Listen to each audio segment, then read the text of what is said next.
Yes, sir. Can you explain Infantry? Okay, well, the infantry is basically, so when everybody thinks about the Marine Corps, they always think about the guy with the rifle, the guy running with the pack on his back.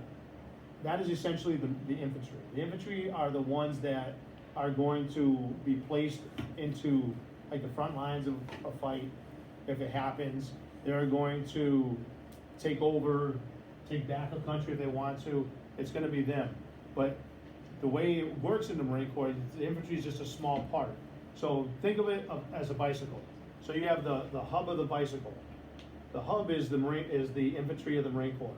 All the spokes on that there is actually what supports the tire and the hub is everything else in the Marine Corps. Your intelligence, your motor transport, your supply guys, your cooks. They have everything, kind of like Dean Vocation. You have all your little vocations that you can do. The Marine Corps has the same ones. All the services have them. But to answer your question, the infantry is like the middle. Everything is there to support the infantry. So if we have to land somewhere and to take back a country over, we're the ones going to do it. The infantry's going to be doing it. But even within the infantry, you have different. Like I was a machine gunner in the infantry. So my job was to lay down fire for the ground troops.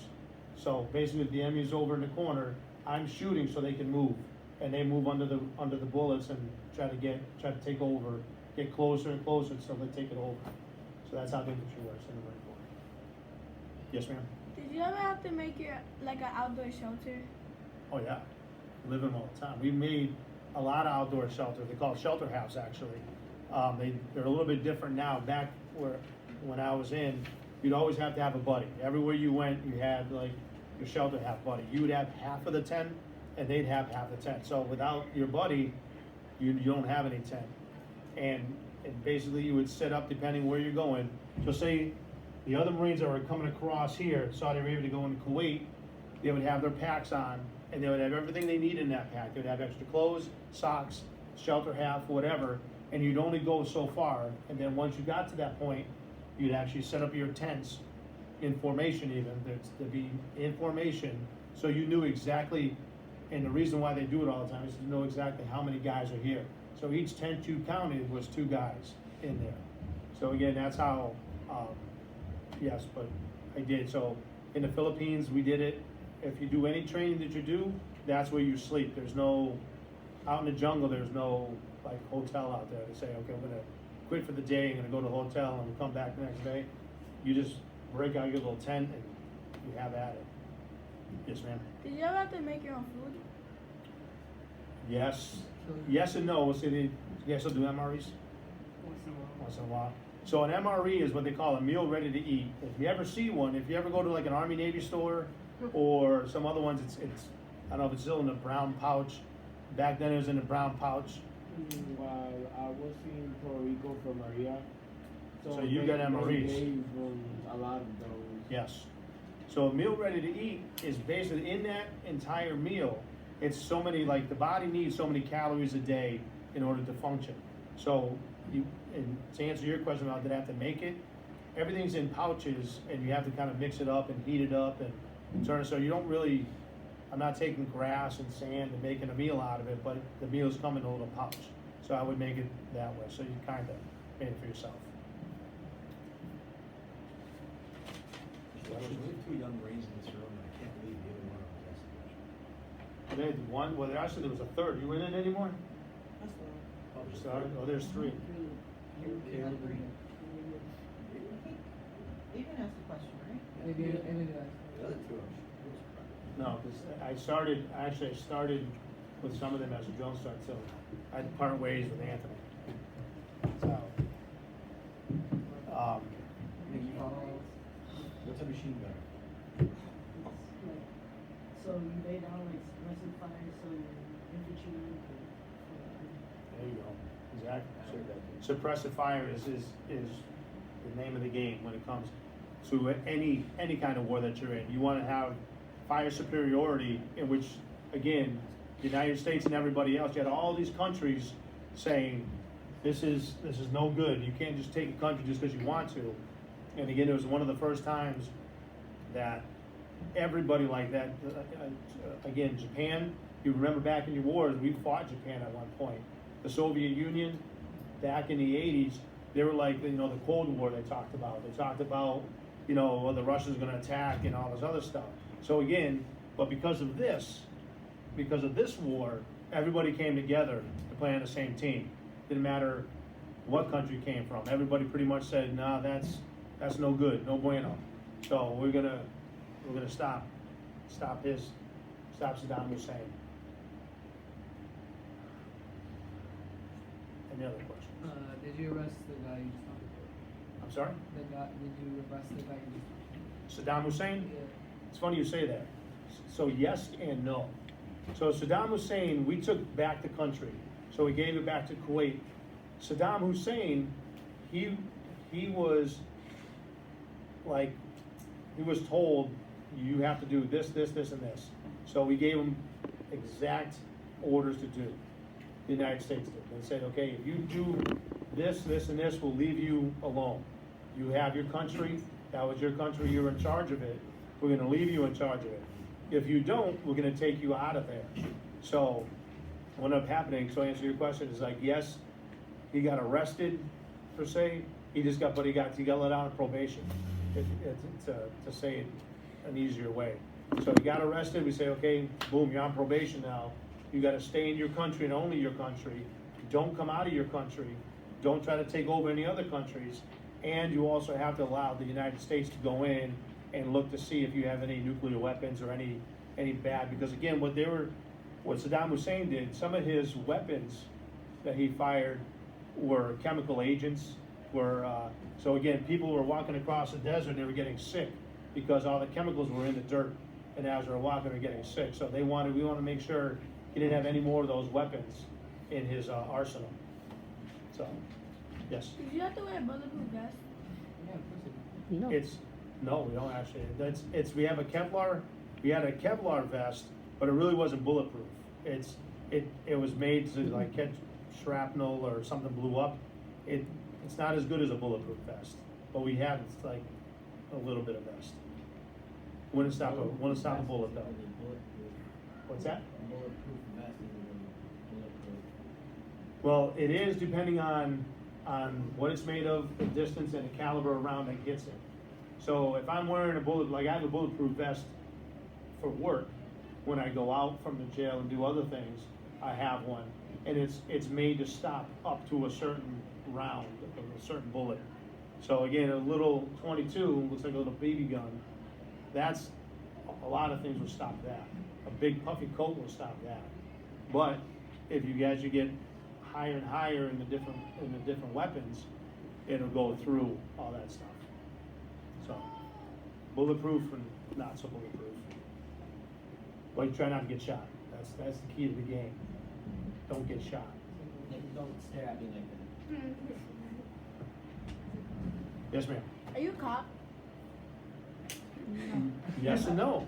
It's I know because I work as a correctional officer, so I'm a lieutenant and I have guys in there and I work in there, but I also do police duties on the outside of the jail. The sheriff that we have now has combined with the other chiefs to let us be police in their neighborhoods. If they're short, like road details, you see us out there with the sheriff's department stuff on, we go out to do that stuff as well.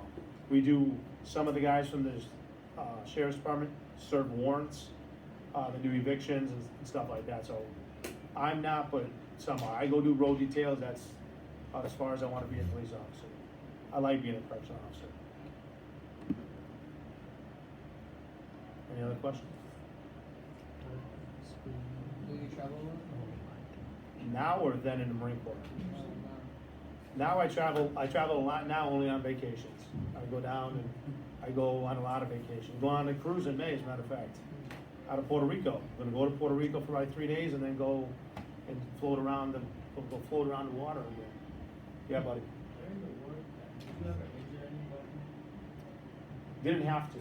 It's a good question. Again, like I said, our mission where I was at was to land here.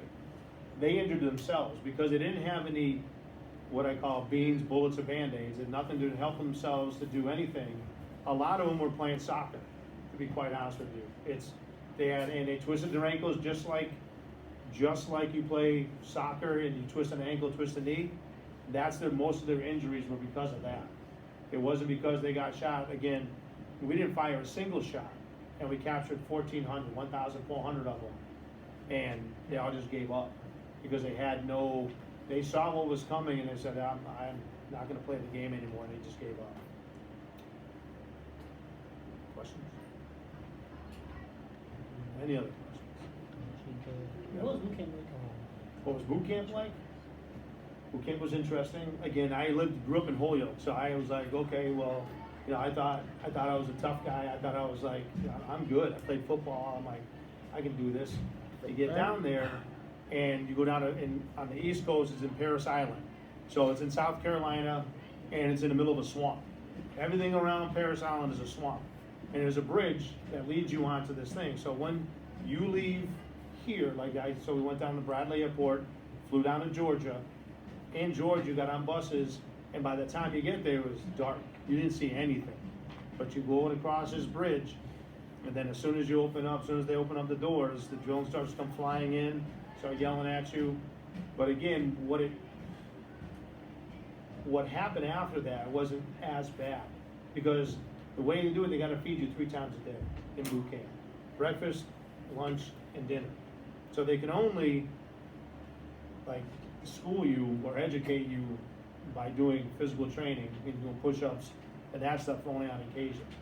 And you learn a lot of stuff. You learn about Marine Corps history, you learn about world history, you learn about customs and courtesies of different countries, you learn grooming standards, same things you work in the Young Marines, same thing. It's the same classes taught by just other Marines. And again, you get tested on them, same as the Young Marines, you do as the Young Marines, same test pretty much on all the knowledge you learn. And then as you go through boot camp, the more and more you go through it, the more knowledge you learn, the broader the knowledge is. It's not just history and not this. It's how to put up a tent, how to throw a grenade, how to shoot a rifle, all that stuff. So it's good stuff. Yes? When you're in boot camp, could they touch you? No, they can't. They're not supposed to touch you. I'll leave it at that. Again, but they get really close to you. Like, say for instance, I'll use it as an example.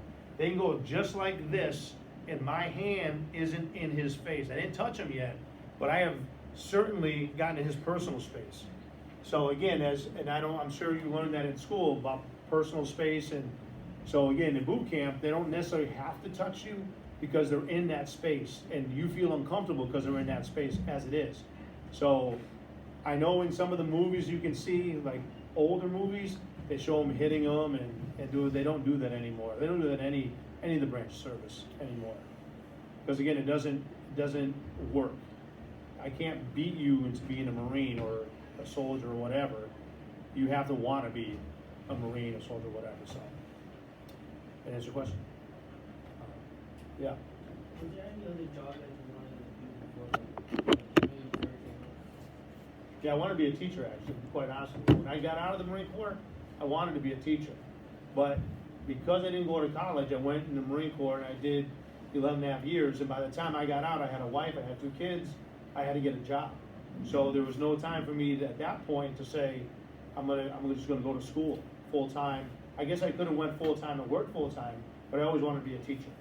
So as it works out, it worked out pretty good because I got to go coach football over in South Hadley.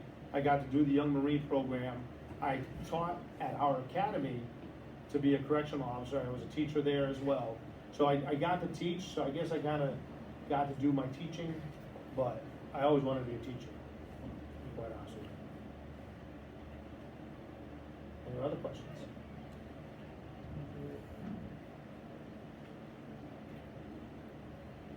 Okay. Thank you so much for coming in. You're welcome. We appreciate this immensely.